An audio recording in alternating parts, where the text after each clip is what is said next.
So I just woke up. I was just sharing my experiences on,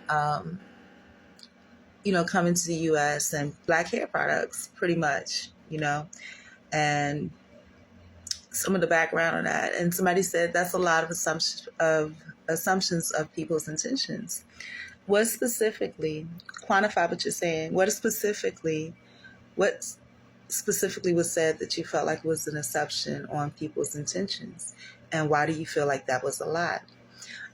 What I shared were my experiences. And what I found was that those experiences came out to be true.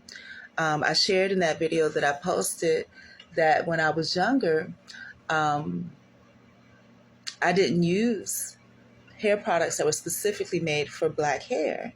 And the reason why was because during that time, if you're born in 75, your parents were here during Jim Crow. They experienced those things.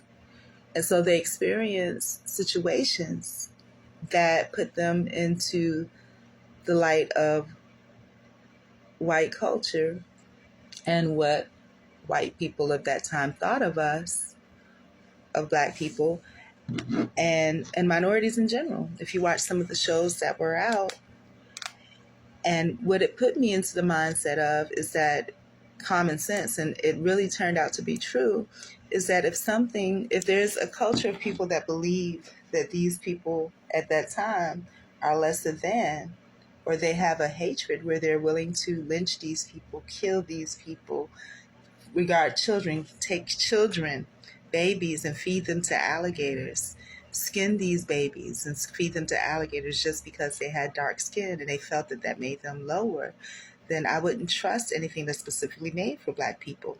As I began to watch TikTok over the past couple of years, my suspicions were correct. There were hair care products just because it had a black face on the label does not mean that it's operated by a black person.